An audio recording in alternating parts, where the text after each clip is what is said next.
vestido a la española. Encontramos fundamentalmente esa gorra aplastada, ¿vale? Esto no estará presente posteriormente, ya lo veremos. Ya ni siquiera Felipe II usará este tipo de sombrero, de gorro. La gorra aplastada que busca esa horizontalidad. También la horma de los zapatos, muy plana. Por otro lado, las calzas, ¿vale? Las calzas, el uso de las medias y posteriormente el jubón, fundamental, y el sayo, que va a ser esa prenda que se coloca por encima del jubón. El jubón fundamentalmente es alto, pero vemos que poco a poco, que es largo, poco a poco va perdiendo esas dimensiones, cada vez va a caer menos. Como digo, busca esta horizontalidad y sobre todo se va configurando ese vestido a la española que se difunde a otras cortes, que se difunde por toda Europa, ¿vale? ¿De acuerdo? Frente, obviamente, o pese, más que frente, pese a los conflictos que Carlos está teniendo por doquier durante toda su vida. Pero esto se difunde, fundamentalmente, como digo, el jubón. Felipe II, hay un elemento característico en toda la indumentaria de la época de Felipe II, el color, ¿vale? El negro. Ese negro que va a conseguir el negro intenso ala de cuervo, se llama.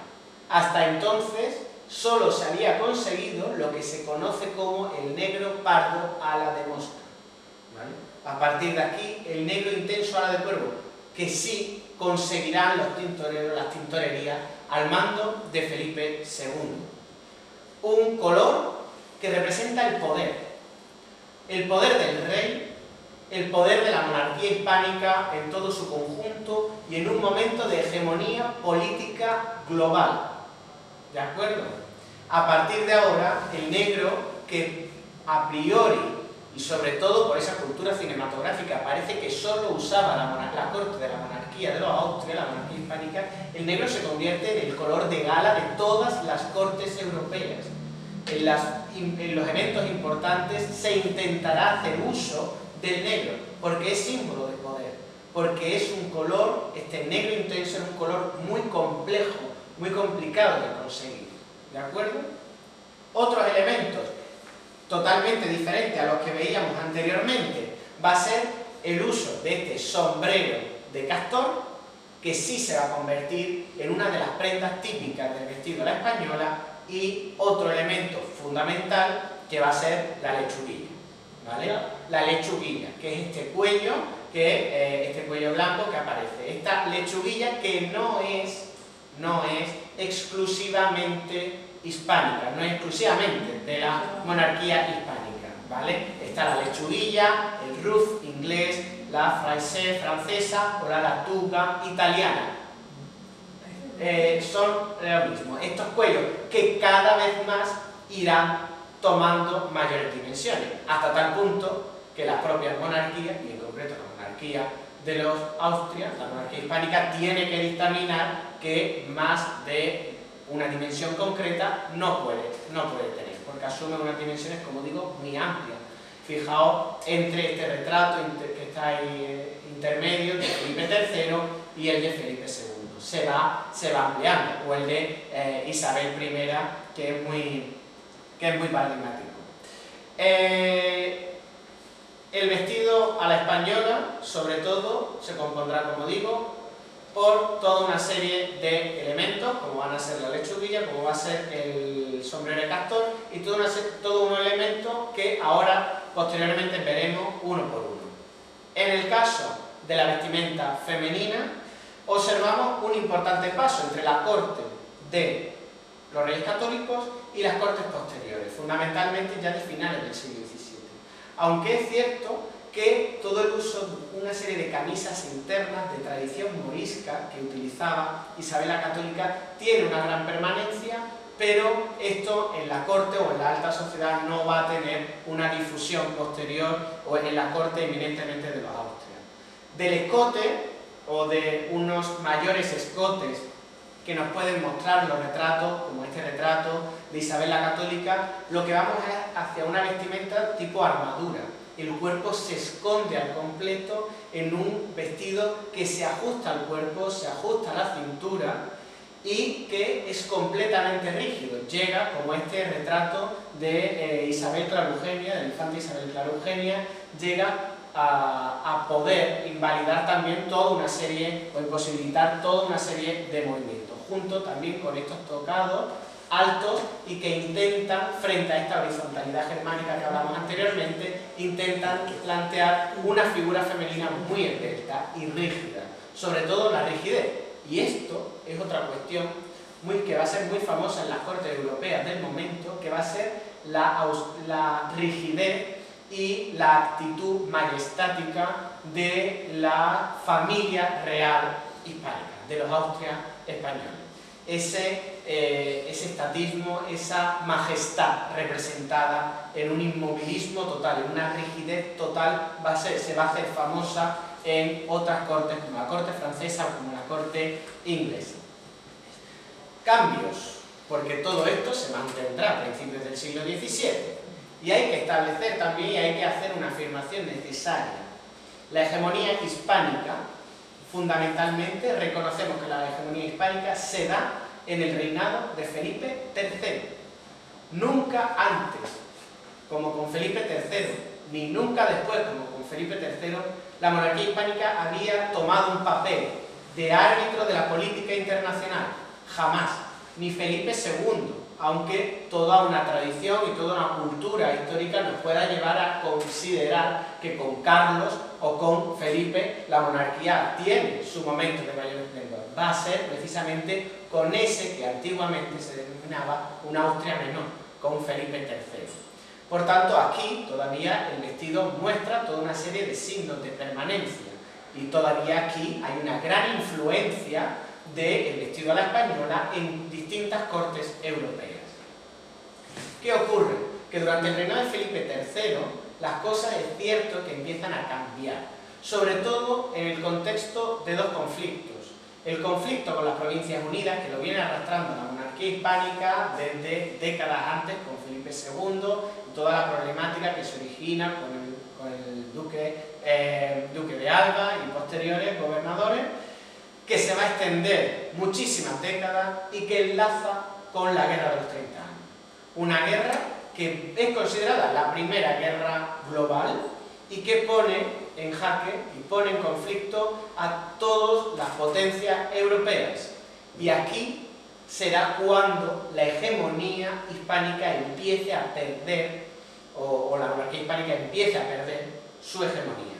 ¿Frente a quién? Francia. A partir de ahora será cuando Francia, una vez que se recupere de toda una serie de problemas internos, empiece a asumir este papel hegemónico, empiece a ser árbitra de la política internacional y empiece a difundir su cultura.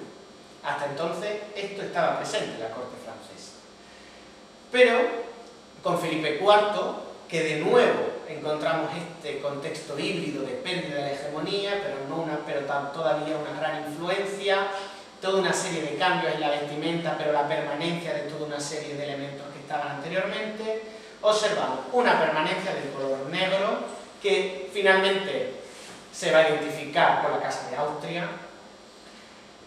Él decreta el fin de la lechuguilla frente a la golilla, que va a ser este cuello con el que aparece representado, con el que aparece retratado Felipe IV. El jubón, de nuevo, estará presente sobre una camisa interna, la ropilla, que será una especie de ese, sobre todo, que se ponía antes, que yo decía que iría perdiendo esa caída o una caída tan larga, pues la ropilla va a ser mucho más corta. Otro elemento fundamental que queda también en la tradición de la indumentaria española, la capa. La capa española va a estar también muy presente, ahí la porta también Felipe IV. Los calzones, es decir, estas calzas irán perdiendo también dimensiones, se colocarán prácticamente a la altura de la rodilla y lo que le seguirán serán unas medias, también negras en este caso, y posteriormente el sombrero de castor que estará decorado con unas plumas. Ahora lo veremos. Fíjense. El contexto de la Guerra de los 30 años. Este grabado a mí me parece espectacular son los distintos enemigos de la monarquía hispánica en la guerra de los 30 años, ¿vale? Tenemos Portugal, tenemos a los catalanes, porque claro, durante el reinado de Felipe IV no solo tenemos la guerra de los 30 años, sino que Portugal se subleva, Cataluña se subleva, Sicilia se subleva, Nápoles se subleva. Entonces es que a la monarquía hispánica le están creciendo los enanos también durante esta época. Y cada uno de los enemigos le está quitando una prenda típica de este vestido a la española. Portugal le quita ese sombrero de castor con pluma, se le quita también ese calzón, se le está quitando el jubón, esta prenda que se le está quitando aquí. Aparece, se le está quitando también la capa española. Y aparece, aquí no, con la bolilla, sigue apareciendo con la lechudilla. Por tanto, a la monarquía se le está desprendiendo o se intenta representar la pérdida de la hegemonía de la monarquía a través de ese quitar distintas prendas que constituyen la identidad en la representación de la vestimenta del propio poder de la que hasta entonces había arbitrado toda la política internacional. A partir de ahora se plantea un nuevo escenario político y por tanto también un nuevo escenario cultural. Pero hay una característica de la indumentaria de la corte que sigue presente todavía en la segunda mitad del siglo XVII, el guardainfante, ¿vale? Esto va a ser una forma de vestir muy representativa, que va a ser este armazón que está por debajo de las faldas de las mujeres, ¿vale? Estas meninas lo que tienen debajo son estos armazones, estos guardainfantes.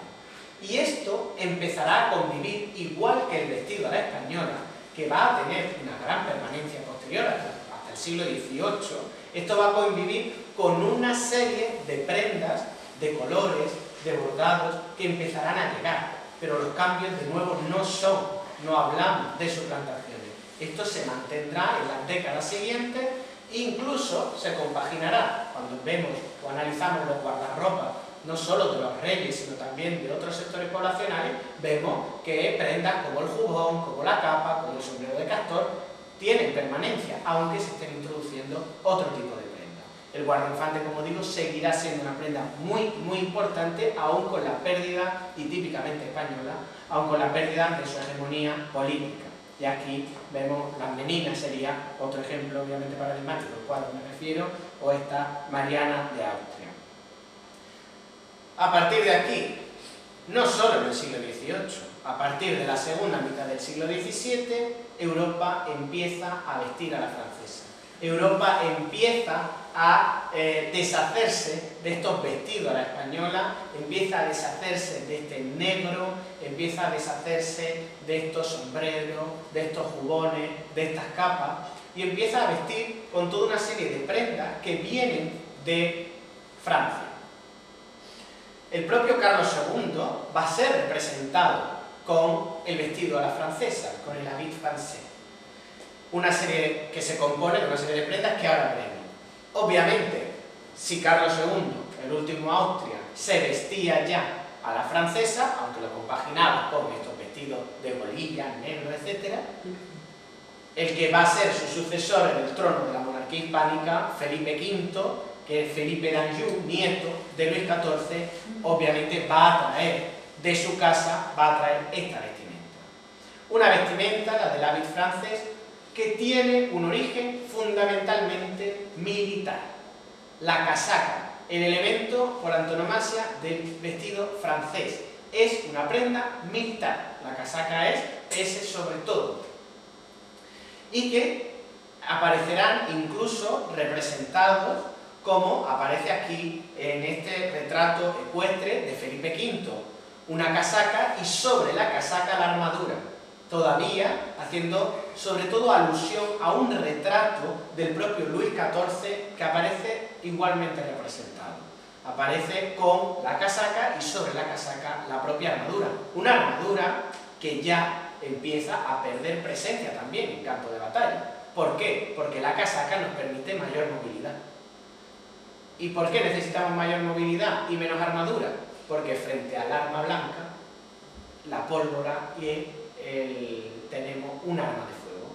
Y aquí, para cargar, armar y disparar, necesitamos una movilidad que la armadura no nos la da, pero la casaca sí. Como vemos, todos los elementos están relacionados a la hora de hablar de la vestimenta. ¿Y por qué Luis XIV? ¿Y por qué Francia asume la casaca como una prenda fundamental? Pues es una forma de fundamentar la hegemonía de Francia en el campo de batalla, en las victorias militares. Y sobre todo, en unas victorias militares que la ha tenido en la Guerra de los 30 años, la ha tenido internamente en la fronda y la va a tener también con los distintos adversarios que tenga, entre otros también en Provincia Unida, también con toda una serie de victorias. Y esto es lo que hace que el vestido francés tenga un origen eminentemente medieval.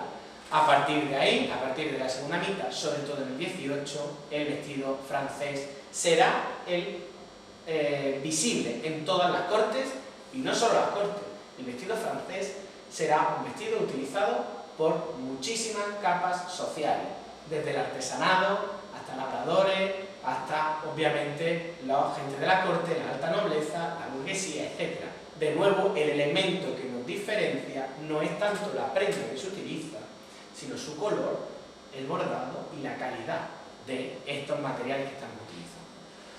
3 prendas: casaca, que sería esta chaqueta larga, chaleco debajo sobre una camisa, y el calzón, de nuevo seguido de unas medias y unos zapatos de hebilla. Esta indumentaria masculina se va a mantener durante todo el siglo XVIII. Y en el caso de la monarquía hispánica, sobre todo se convierte por una decisión política clara del reinado de Carlos III en el vestido español por antonomasia. Se toma y se hace una política para que todo el mundo, la mayoría de la gente, vista con vestido francés, ¿vale?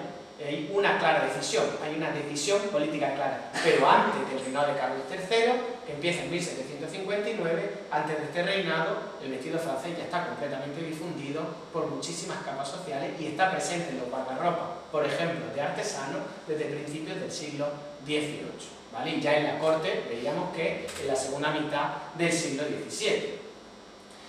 En el caso de la vestimenta de la indumentaria femenina, encontramos una mayor diversidad, ¿vale? Si encontramos una permanencia del vestido francés, un vestido francés que fundamentalmente se compone de esta casaca, ¿vale? De una casaca como la que tiene aquí en este retrato Isabel de Farnesio, frente al vestido francés, este es el vestido español, de grande influencia, obviamente ya de grande influencia francesa, frente al vestido francés que va a ser una bata, ¿vale? Que se tendrá un vestido debajo, ahora lo veremos, y una especie de chaqueta con mucho volumen en su falda que se cierra. Por tanto, dejaría de ver lo que es esa prenda que se tiene debajo. Una bata que cierra aquí y deja el escote abierto con una prenda que se tiene debajo. Esta bof à la française o bata va a ser la indumentaria fundamental del vestido francés, que se extiende por Europa. Pero como digo, aquí hay una cuestión fundamental, y es que la hegemonía de Francia, el poder de Francia, se fundamenta en la victoria militar. Por tanto, lo que eminentemente es una indumentaria política es el vestido francés masculino, no tanto el femenino, y de ahí que tengamos mayor diversidad. No se busca diversidad en la indumentaria masculina. En la femenina sí puede estar más permitida. Eso sí, Francia como centro de modas sí irradiará hacia otras cortes, ¿vale? Y seguirá irradiando incluso décadas después, muchísimas décadas después, siglos después, ¿de acuerdo? El vestido a la polonesa, toda una serie de vestidos de una gran influencia de los modistas de María Antonieta, estarán presentes en todo esto. No me quiero tampoco extender en toda una serie de cuestiones que se verán con mayor profundidad. Y un cambio fundamental entre finales del siglo XVIII, porque como digo, no tenemos grandes cambios más allá de cambios en las pelucas, que se podrán ver, unas pelucas que pueden caer más, que se irán recogiendo, que caerán sobre los hombros, etc. hay un cambio entre finales del siglo XVIII, principios del siglo XIX, en la indumentaria femenina, que va a ser este vestido camisa. Un vestido que rompe totalmente con la indumentaria femenina anterior. Estamos acostumbrados a unos vestidos completamente voluminosos, muy decorados, ajustados en las caderas, y de repente nos encontramos con un vestido camisa que es suelto, donde se empieza a perder el corsé y donde empieza a entrar en escena un elemento que ya en la segunda mitad del XIX será fundamental, que es esta corriente higienista. Las mujeres están más cómodas y su salud mejorará con este tipo de vestidos. Pero esto es solo una parte de la explicación, porque lo que también hay detrás es que este vestido camisa empieza a difundirse sobre todo y se identifica con otro nombre y dentro de un estilo, el estilo imperio. Este será el vestido que use Josefina, ¿vale? Este será el vestido que use Josefina. Y este va a ser un elemento fundamental de la indumentaria femenina en este proceso de transformación del XVIII, siglo XIX, pero que tendrá una duración ciertamente escasa. No va a tener una gran difusión porque ya a partir de 1820 encontramos otro tipo de indumentaria femenina que ahora vamos a ver. ¿Qué me interesaba antes de esto? Esta escena cotidiana.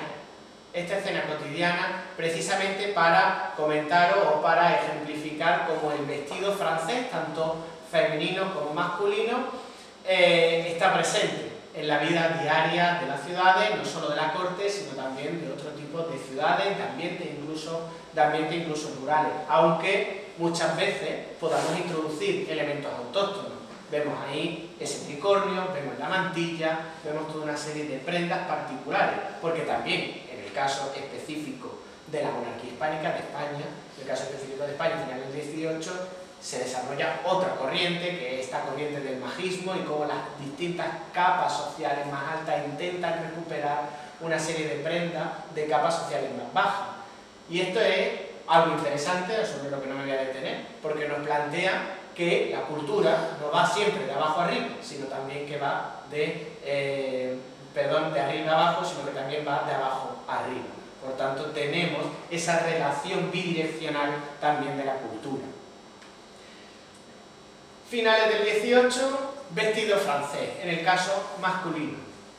Principios del XIX, Francia es importante desde el punto de vista político, pero hay otra potencia que, sobre todo una vez que se ha quitado del medio a Holanda, es una potencia fundamental, económica y obviamente también política. Una política fundamentada en otros criterios, no en ese criterio imperial de Francia o de la monarquía hispánica, en un criterio de un imperio, pero de un imperio de tipo comercial, de tipo económico fundamentalmente, aunque tenga ciertas colonias donde estén más asentados. A partir de ahora, todas las corrientes políticas también tendrán un origen en Inglaterra, las corrientes económicas, esa producción de Adam Smith, que tendrá una gran influencia en toda la política, en las decisiones políticas de Francia, también en las decisiones políticas de los gobiernos ilustrados de Carlos III y de Carlos IV. Todo viene, o las principales líneas de renovación van a venir de Inglaterra. También en el caso de la indumentaria masculina. La casaca, el chaleco y el calzón van perdiendo presencia frente al pantalón, frente a las botas, frente al frac, frente a la levita o al sombrero de copa, así como los bastones, los guantes y toda una serie de prendas que van a ir configurando la imagen del dandy inglés. El dandismo empieza a ser un estilo muy seguido, una moda muy seguida en las distintas, sobre todo en los ambientes urbanos, pero no solo, en los ambientes urbanos de los distintos estados. Y digo un ambiente urbano no solo porque es cierto, y aquí hay una necesidad historiográfica, que este tipo de cuestiones sobre todo se hacen estudios en las ciudades, pero en el mundo rural esto no se ha estudiado, por tanto no se puede decir ni que se siga ni que no se siga, no se sabe. No hemos investigado todavía esto, porque posiblemente se sigan las mismas modas, al menos en centros rurales o en lo que denominamos agrociudades, es decir, una serie de centros fundamentalmente agrícolas pero de importantes dimensiones. Posiblemente esto se siga también entre distintas clases sociales. Y a partir de aquí se empieza a configurar ya toda una serie de una indumentaria masculina que con pequeñas variaciones no va a sufrir importantes cambios durante todo el siglo XIX. Es cierto que el traje de calle, que va a ser este traje de chaqueta o este uso de corbatas, etcétera, sí que podrá ir cambiando, pero sobre todo los cambios los vamos a tener en los colores. Por ejemplo, en los años centrales del siglo XIX el amarillo será el color de moda. Tener unos guantes amarillos será un símbolo de seguir distintas modas. Lo cierto es que a partir de aquí las cosas se complican, porque a partir de aquí es cierto que aunque no hablemos de una revolución del consumo, porque ya antes se han producido cambios importantes en estas prácticas de consumo, es indudable, bajo mi punto de vista, que el siglo XIX marca un punto de inflexión en el consumo, no solo en la cantidad, sino en un cambio de las prácticas. Hay un cambio total de las prácticas de consumo. La creación de revistas, la creación de toda una serie de lo que llamaríamos actualmente marketing, publicidad. También cómo se articulan las propias tiendas, esos escaparates que antes no existían, que a partir de ahora sí van a existir, la creación también de toda una serie de prendas y que podemos seguir en los inventarios del pantalón de verano, el pantalón de invierno, la camisa de verano, la camisa de invierno y toda una serie de prendas específicas. Estos guantes, estos usos de lentes, estos usos de altos sombreros y sobre todo, como digo, de los colores, pero todo queda estipulado. Hay unas guías de comportamiento del vestir, de comportamiento en la mesa. Queda estipulado y nos podemos, simplemente por mencionarlo, porque es un dato curioso, quedará estipulado hasta cómo en una mesa ha de comerse un espárrago. No se puede comer un espárrago con cuchillo y tenedor. Hay que directamente metérselo en la boca con el brazo en alto. Y esto viene de unas raíces de guías cortesanas de la época del Renacimiento y que no voy a entrar ahora en ello. En el caso de la vestimenta femenina, como digo, esta alusión al higienismo era parte del debate. A partir de 1820, 1840 fundamentalmente, volvemos a una indumentaria femenina que queda caracterizada por unas siluetas que se vuelven a marcar, una nueva compresión de todo el pecho de la mujer, mangas abullonadas, grandes volúmenes en las faldas y posteriormente vamos a tener esa evolución a lo que se conoce como el traje de sociedad, que va a ser un traje a medio camino entre este traje que aparece aquí en pantalla, tan decorado, y el traje de esta marquesa, si no recuerdo mal, marquesa de Vilche, que es condesa de Vilche, que es un traje algo más cómodo, pero que igualmente queda perfectamente pegado y estructurado al cuerpo, igual que aparece en este retrato de Magdalena Parreña y Urbieta y su hija del año 1850 y que se va a mantener durante la segunda mitad del siglo XIX. Una evolución, la del traje masculino y femenino del siglo XIX, que nos plantea ya y que nos pone a las puertas de un siglo XX. Ese traje del hombre que va a mantenerse. La indumentaria masculina a partir de ahora, como digo, no va a tener grandes transformaciones. La chaqueta, la camisa y el pantalón se va a mantener hasta la actualidad y en el caso de estos trajes, de estos vestidos femeninos sí que tendrán una mayor, o existirá siempre una mayor diversidad, pero ya desde siglos anteriores, y que nos llevarán hacia toda una forma de vestir del siglo XX que se podrá ver ya no a través del Prado, sino a través de otra serie de ejemplos, de otra serie de recursos y por supuesto se podrán ver en el seminario que se iniciará a partir de la semana que viene. En definitiva, y simplemente cierro, no sé si voy muy rápido, si me pasa el tiempo, no lo sé, recupero estas palabras del sociólogo Mansilla Bielma. a la hora de plantear nuestro objetivo, un objetivo que es el de estudiar, el de hacer un análisis de la vestimenta en perspectiva histórica, el hacer uso, obviamente, nos obliga, podemos hacer una historia del vestido a través de muchas fuentes.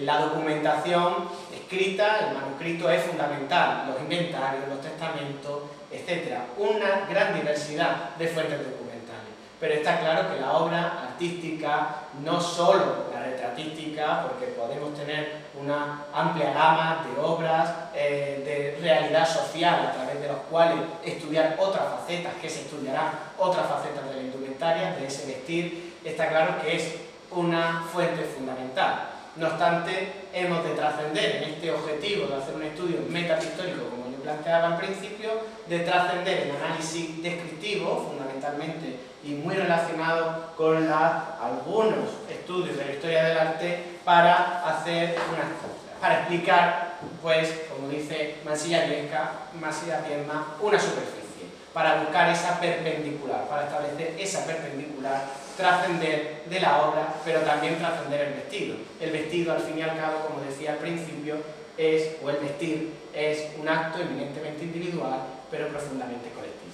Así que con esto termino.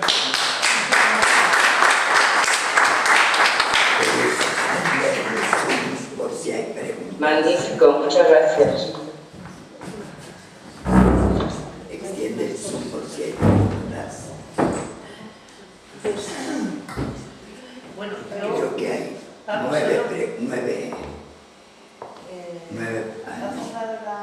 seis preguntas hay. Seis preguntas. Bueno, no sé. Claro, son la pantalla completa. Vale, no me está haciendo un mensaje. Sí, si lo pones en pantalla completa, abajo te sale una pantalla. Pero para eso tienes que cerrar dejar de compartir. ¿Vale? Y ahora ahí en donde no sé qué están los mensajes, ¿no? Vale. Bueno, yo para empezar quería felicitarte por la conferencia. Estoy sorprendidísima, de verdad. Estoy muy sorprendida. La verdad es que eres tan joven y tienes un vocabulario y tienes unos conocimientos y una capacidad de relacionar esos conocimientos que de repente me han hecho una gana enorme de mirarte por un agujerito dentro de 25 años. Lo mismo pensé yo. Lo mismo pensé. Sí, tú también. Sí, porque va a tener una evolución maravillosa. Madre mía, yo te auguro un futuro increíble. Felicidades a ti, a tus padres y a tus profesores que seguro han tenido mucho que ver en todo esto. Yo tengo un amigo que es estilista y una vez hablando del negro español, del negro español, porque yo decía, negro, qué feo, ¿no? Eso que tiene de glamuroso, ¿no? No entendía el glamour y me decía, tú tienes que mirar, y esto para todo el seminario y para toda la conferencia, tú no puedes verlo con la mentalidad de ahora, tienes que mirar con la mentalidad de en aquel tiempo. Imaginado esas personas de la sociedad, de las clases bajas y medias, y todas las ropas eran de un color pardo, porque no se podían permitir las tintadas tan carísimas que era el negro pico de cuerpo, efectivamente. Entonces estaban como desdibujados todos. Y además las ropas no las habían hecho un sastre, sino que eran como ropas heredadas, como cuando el hermano mayor te deja la ropa que te queda como grande. Entonces ellos llevaban lo que es el estilo español, esas ropas tan oscuras, tan negras y tan estructuradas. Daban una fuerza moral, tenían un poder ya no solo económico, sino lo que te decía alguien vestido así, de esa manera, para ti tenía una influencia increíble. Sí, totalmente. Precisamente el negro como símbolo de poder, es decir, al final es lo que consigue Felipe II. Es decir, Felipe II consigue lograr un negro que nunca antes se había logrado. Precisamente cuando me comentabas lo de la ropa de las clases más populares, efectivamente estamos hablando siempre de unos colores muy pardos, unos colores que no son vivos, frente a estos colores de la corte, que ya sea el negro, ya sea el rojo, ya sea el que sea, son colores muy vivos. Son colores muy vivos. Frente a estos, como digo, estos colores que no tienen viveza ninguna. Precisamente me acordaba porque hay una profesora de la Universidad de Granada, Margarita Vidriel Salcedo, y ella, entre otras de sus investigaciones, precisamente hace el estudio del mobiliario, hace el estudio también de la ropa, del vestido, en una zona rural como es el Valle de Lecrín, y dio una conferencia que se titulaba La ropa de larga duración. Nosotros en la historia, cuando hacemos análisis de distintos siglos, hablamos de esa longue durée, pero claro, hablaba ella de ropa de larga duración, es decir, ropa que se va heredando y que en los testamentos se hereda y se dice a mi sobrino le doy, pues a lo mejor eso, la casaca, que es una casaca con un color así más parduzco y demás.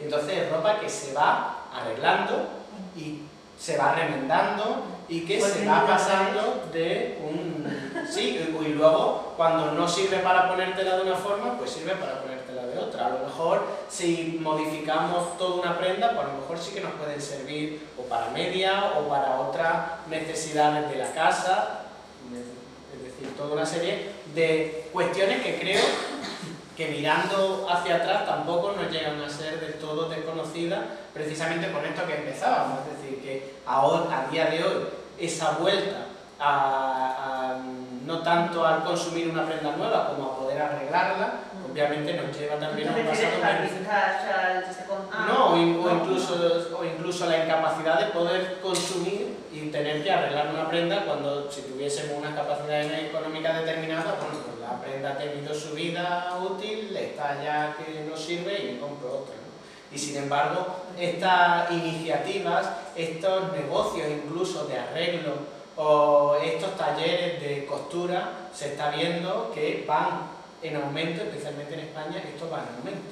Entonces, precisamente esta vuelta de reutilización y... Vinted. ¿Perdón? Vinted, que vende Sí, las sí, cosas. claro. Sí, sí. Este Bueno, mercado secundario. ¿Hay alguna ¿tenemos alguna pregunta ahí? ¿Hay alguna pregunta? A ver, o si alguna tiene Me una parece pregunta. que no. Ahí hay una señora que tiene una pregunta. ¿Puede usted hacerla? ¿Usted? Sí, soy Marisa. Hola Marisa. ¿Qué tal? Quería preguntarte acerca de la influencia de la vestimenta religiosa entre la vestimenta, digamos, pública de la corte. ¿Hay algún tipo de vinculación? Es decir, épocas gloriosas de gran ornamentación coinciden con ropas muy ornamentadas en el clero y a nivel Si había una papal. permeabilidad, ¿no? Sí. Había Entre lo religioso y lo público. público. Yo personalmente no diría que hay una permeabilidad entre dos ámbitos, religioso y público. En ese sentido yo sí creo que hay una permeabilidad en tanto que el religioso está en un mismo espacio social. El de la corte sí es un religioso de un cierto estatus y está en esa corte. Y entonces se ve además, el religioso de un cierto estatus pertenece a una familia de la corte o de la alta nobleza que está en estos circuitos culturales, que está en estos circuitos de moda. Por tanto, es que ya desde temprano se mueve en todos estos circuitos y va a tener acceso a toda una serie de joyas que va a utilizar, pero el clero en su conjunto, la mayoría del clero, al igual que la mayoría de la población, ni está en estos circuitos ni tiene la capacidad económica para hacerse con este tipo de elementos decorativos como pueden ser joyas. Fundamentalmente por una cuestión de tipo jurídico, y hablo particularmente porque lo desconozco para otros estados, en el caso español, porque cuando uno entra, y hablo ahora mismo del clero regular, renuncia a las legítimas de sus padres, por tanto ni siquiera tiene la herencia de sus padres. Y entonces el manejo económico que tiene es muy reducido. En el caso de cardenales, de obispos y demás, los circuitos ya estaban ahí, entonces sí pueden hacer uso de este tipo de joyas, de elementos decorativos, y obviamente se van a beneficiar con el proceso y con un perfeccionamiento de técnicas de platería, de sastre, etc. Se pueden beneficiar ahí, pero no porque entre dos ámbitos tomados en su conjunto hay una transferencia. Es que a mí me ha venido la pregunta, recordando ese negro ala de cuerpo, y de determinados pues, personajes históricos relevantes en el mundo político, sacerdotes vestidos de negro intenso, sobrios, pertenecientes a esa corte, ¿no? Como que, no sé, como que se ve ahí de manera paralela, ¿no? Sí, el negro siempre fue un color, siempre fue un color utilizado, la cuestión era llegar a ese negro absoluto que era tan complejo y tan caro. Por tanto, de nuevo, un párroco difícilmente pudo hacer uso de ese negro tan absoluto porque económicamente no se lo podía permitir. De nuevo, o incluso por el tema de los cardenales, ese rojo tan intenso. Eso era muy caro llegar a ese rojo intenso, que es un rojo muy parecido a esa diapositiva que hemos visto en el que estaba la emperatriz Isabel y un Felipe II con ese sombrero. Entonces son colores muy caros y colores de distinción. El párroco sí podría ir de negro, pero no llegaría a ser ese. Sería parduzco. Claro, sería un negro más pardo, no sería ese negro absoluto que es el verdadero. Es que pone una playa de tintorero a trabajar para conseguir ese negro. Graciela. Hablo en nombre de Loísa, que no Que tiene está voz. fónica. Dice que el negro ese viene de México y que viene de un árbol que se llama palo de Campeche. ¿Está correcto? O sea, viene de las colonias, por eso es privativo de España. Claro, porque o sea, fue después de la colonización que se pudo traer ese árbol con ese tinte, ¿no? Yo estaba pensando en la De guardia México. papal actualmente, ese uniforme que tienen. La guardia papal, el uniforme que tienen viene del siglo XVI, XVII. Amarillo y azul, la guardia suiza, sí. Sí. Bueno, ¿alguna pregunta más, chicas? Pues Cristina quiere darnos un ultimato, porque queremos volver a tener una cita con Paco la semana que viene. Exactamente, así que... Que si no, te tienes que cargar de Sí. Muchísimas gracias nuevamente también en nombre de la Comisión de Seminarios Paco por su magnífica conferencia y que creo que es realmente un incentivo para que nos inscribamos en el seminario que comienza el miércoles próximo.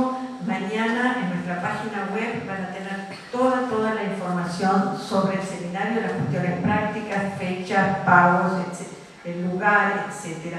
Y también lo tenemos ya en el blog, que muy bien lleva a Eugenia. Así que tanto en el blog, que es asociación amunblogspot.com y en nuestra web amun.es.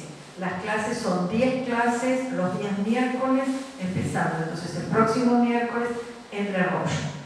Así que esperamos que muchas personas se inscriban 6:30 de la tarde y no solamente para nosotros y todos ustedes, sino también para que lo puedan difundir y puedan apoyar nuestra actividad. Muchísimas gracias a todos. Buenas tardes. Bueno, si alguien quiere darnos su dirección o algo porque quiera que le mandemos información, pues que le mandaría. La información de nuestras actividades, de quiénes somos, de lo que queráis, ¿vale?